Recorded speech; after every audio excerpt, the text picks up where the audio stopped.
in my 4th year at Brescia, and this is Building Bridges, a podcast made in collaboration between Brescia and King's.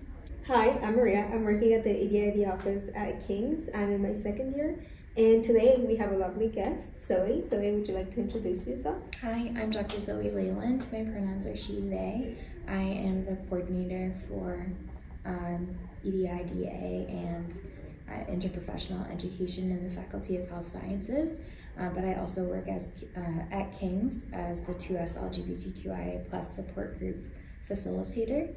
And how I got connected with them is being part of the Pride Committee for the larger Western campus, and there was a request for a facilitator, and I saw the opportunity and really wanted to kind of get to know King's students a little bit better and support them through their queerness and kind of create a queer environment that was safe and also with a focus of queer joy. Awesome, thank you so much. So today we are so glad to have Zoe in because our topic is campus language and inclusivity in regards to the 2SLGBTQIA+ community here at King's. So for our first guiding question, I was hoping you could answer, what do we mean by campus language and inclusivity? So I think that we're specifically looking at 2SLGBTQIA+, or you can also refer to the community as queer community. That community has taken back the word queer. Originally it was used as a slur, but we have taken it back and empowered it. So really what it means to be inclusive is acknowledging that queer people exist in all spaces, and in making inclusive language, I think it's really important that we consider that people have social identities that may be invisible. So always kind of conducting yourself in a way that potentially someone in the room could be part of this community. So on campus and like everyday life, is there anything or any steps we could take to using more inclusive language?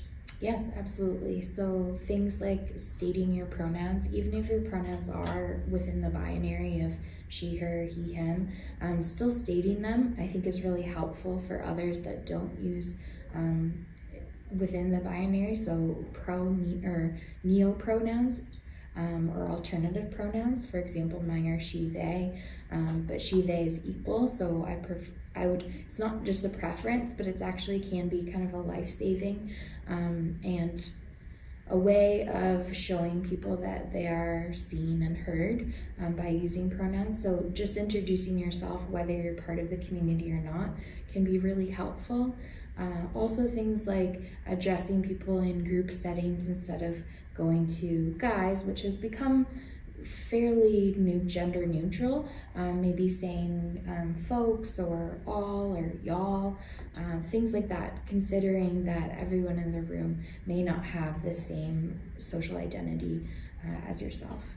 Yeah, for sure. Like when I'm in a classroom, like first day of the year, entering in the new space, it feels really welcoming when somebody starts out by giving out their pronouns and then starts that domino effect of everybody sharing as well. Mm-hmm. And it just makes the space feel that much more comfortable, especially with certain events that happened last year in a gender studies classroom.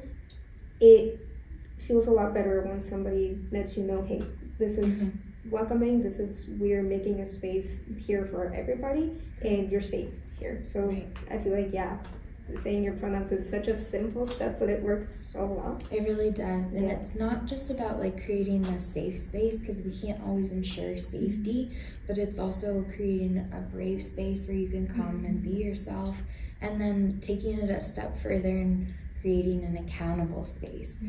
So there's this really wonderful article from medium.com that talks about how what we want to work towards is an accountable space so that everyone feels that they can call things out. So if someone uses language that they're not comfortable with, everyone in the room is accountable for that language, and you kind of unpack it in a safe, respectful way. Okay, when you say like accountable, like calling people out, how would we safely do that in a community like space? So I think it really comes from, there is a bit of a power dynamic sometimes, especially if you're a student in a classroom and then you have your instructor, your professor. So I think it's up to them to create that accountable, safe, brave space. So if they're working towards that, then hopefully then you feel more safe and confident in sharing something that may feel uncomfortable for you. But then there's also so many resources on campus, the Office of EDID here.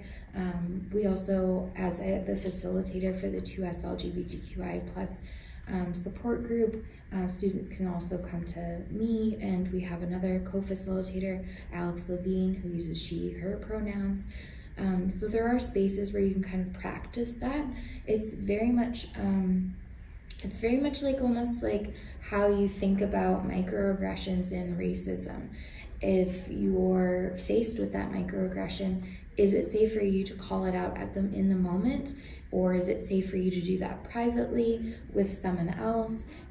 You really have to kind of consider the climate and the environment that you're in before you put yourself in either more harm or in a position that could be very uncomfortable. Would you both like to share your pronouns? So I use any pronouns, maybe because I feel like I identify as a gender fluid person, but I also like to use the near pronoun, it's, because sometimes people like to try to make me feel little by calling me an it, but it's funny because I do use that pronoun, and it's a way to reclaim the power that they're trying to take away from me. But yeah, I've experienced and like explored with a lot more pronouns, and I feel like those are the ones that fit me in the moment. What about you, Michelle? Yeah. For me, it would have to be she/her. I haven't really like dove into like other pronouns yet because I'm kind of new to that. Because I was born in the Philippines, and obviously like we're not really like caught up as much as Canada is. So I think right now it's she/her. It feels good for you. Yeah, I only recently started using she, they. I identify as non-binary, but still I think because language is always evolving and our identities, our social identities are changing, it may change over time. So I think it's important to recognize that in people. And it goes beyond just pronouns, I think, for inclusive language. It's also thinking about how not every person comes to a space as hetero as well.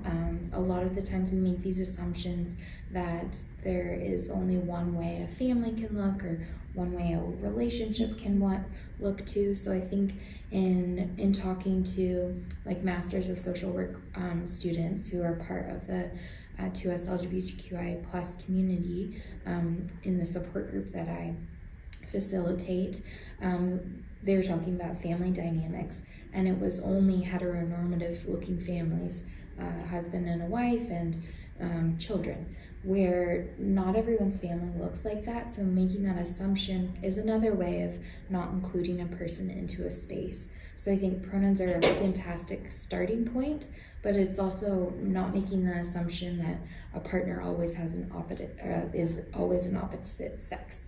Using language like that, I think, can be even more inclusive of what the person has at home and what it looks like for them. So not making assumptions, but rather asking a person. And I think it really helps in stating what yours are first. Like I go back and forth between using spouse and husband, using he, him pronouns because that's what his are. And there's quite a few things that we just we just assume that it's going to be heteronormative when that's not always the case. Yeah, for sure. Like here at King's, I feel like I've been lucky enough to find a lot of classrooms that are very welcoming. But there's still those moments where you'll have a professor or a classmate say something that you're like, oh, that wasn't very cool. And it is, like we spoke about this just a little bit ago, how like it can be dangerous to like approach these topics. But if you're a person that is privileged enough in these societies where heteronormative, like Western white people are more advantaged than others for XYZ reasons, it is a bit safer to approach the topic and be able to talk about it and be able to talk, like, and try to deconstruct all of these ideas that other people have from, like, the same stand that they're at, that we were placed at, because of a person who's, for example, like, brown and, like, has all these other features tries to, it's more likely that they'll endanger themselves and end up in a bad situation, which is obviously not good for anybody. And so, like, having these conversations is so important for people to, you know, watch themselves before they communicate something that might affect somebody else in the classroom, because that can also, like, I know for a fact that I've left the class because I didn't feel comfortable with the professor and how the professor communicated certain things. So it's like really watching, like, the people you can affect by saying certain things that, you know, it's just important to care for other people who feel like, you know, just make a little space where you can just be nice. Yeah, I think it's really too, like, I acknowledge and recognize my own privilege as a white person who's female presenting, educated, and I think that in doing that I really want to stress that it can be very much of an emotionally labor-intensive position to be a person of color who is part of the queer community, having several underrepresented identities all at once. It's a lot to have to continuously educate our peers that are white and privileged. So in my role and in both roles, working at Western and at King's, I've really tried to take off that emotional labor that a lot of students of color or that are queer or have invisible social identities, and faculty and staff as well, to take that on, because I'm trying to use my power and my privilege for good, because I have so much, but I also I want to work towards allyship, and in doing that, it's acknowledging, taking feedback, holding space for constructive conversations, because I can't possibly know everything. I can't have the same lived experience as everyone else. So I think it's really important to kind of consider that, as the majority of our professors we're seeing are white, cis people. So I think it's really up to them to take that responsibility and ownership. Really, I think it's doing yourself a favor, and then even if you don't know everything, you possibly can't, it's a service to your students, to your community, to at least try.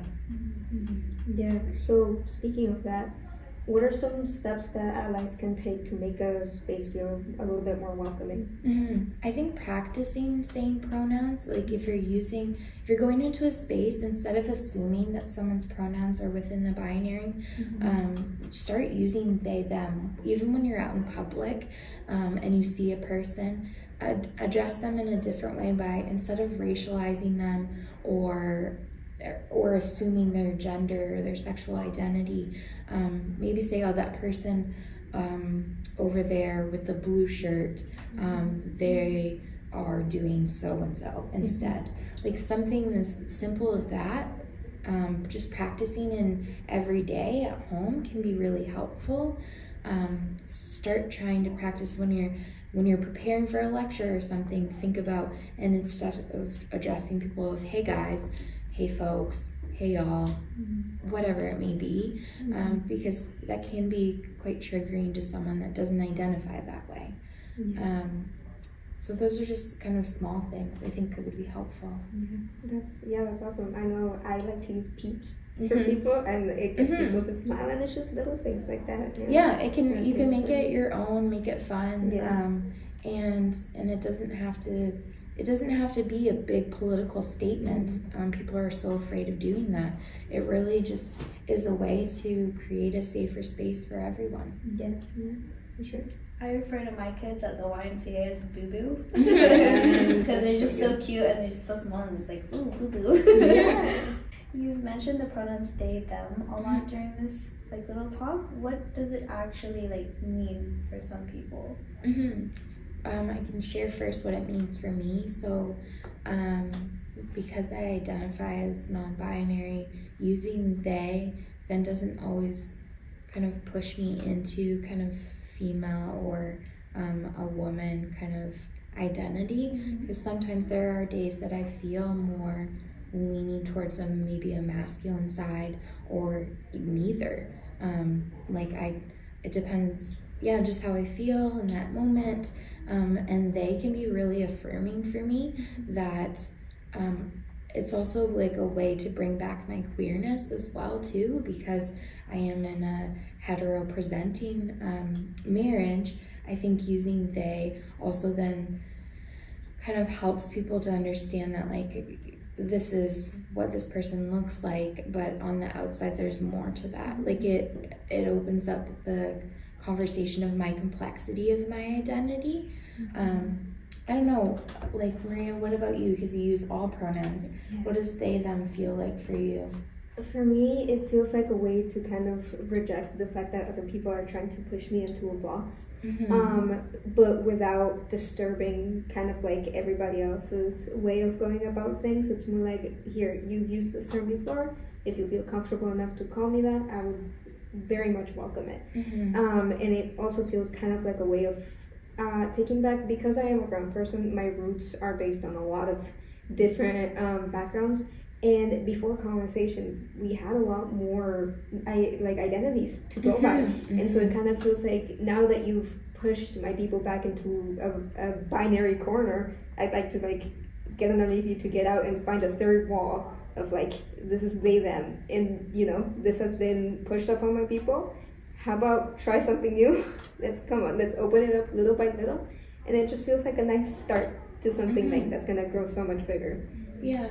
I think sometimes people struggle with kind of linguistically that they, them doesn't always like fit in a kind of a grammar sense, but I try to remove that because it really it's words. We've made them all up and they're constantly evolving and changing. So using they, them can be kind of a blanket statement until you know otherwise, until someone says to you, these are my pronouns.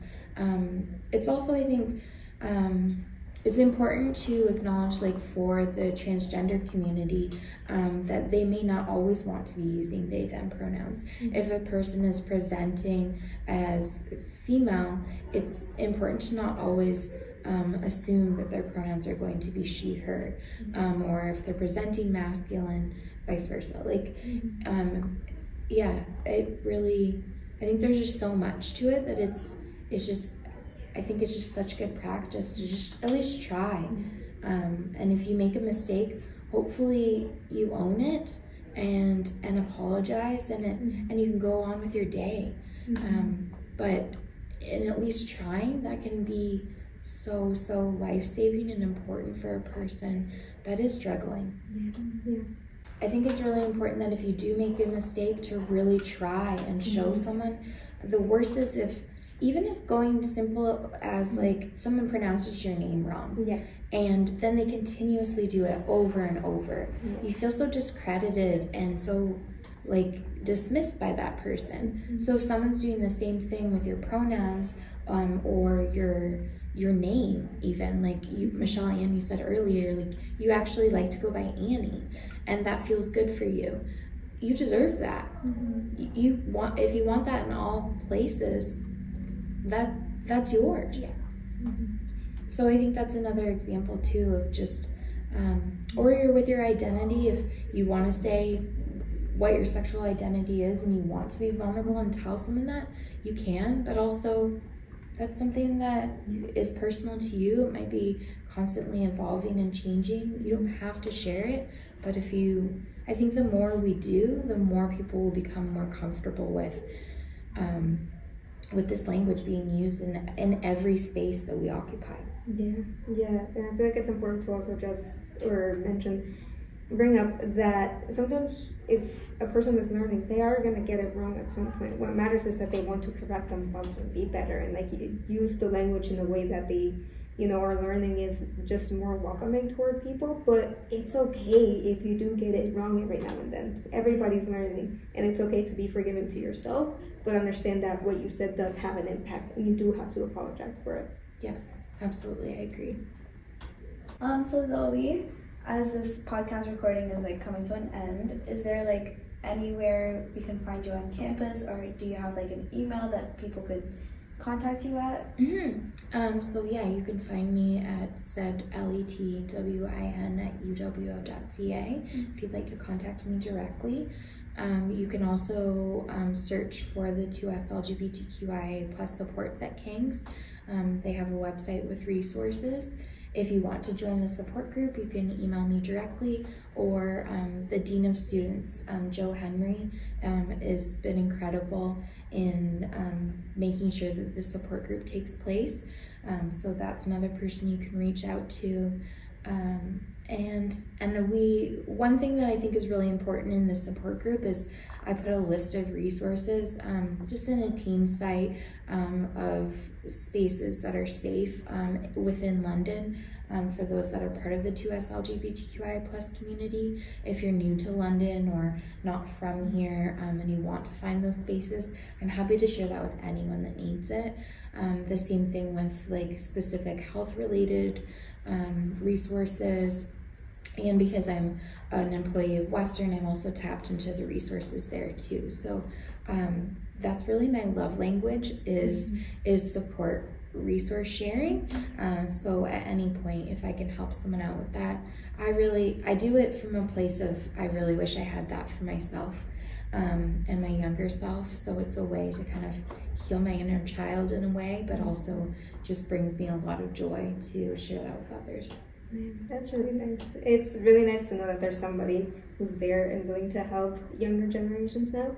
And it's also been lovely to have you. Thank you so much for coming up to the podcast.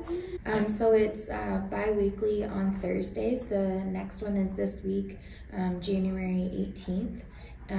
They take place at 5:30 to 7:30, and they're in the Wemple Hall building, and specifically the room we're in is the Vitale Lounge Extension.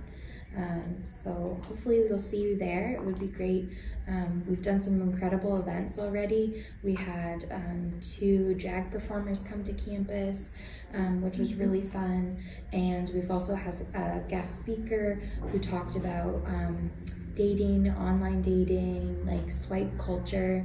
And that experience was really, it came from a place of hetero, but it was very applicable to the queer community too. So we're always doing kind of interesting things. We're a small but mighty group, and it's just a place to really experience queer euphoria, queer joy, and acceptance and belonging.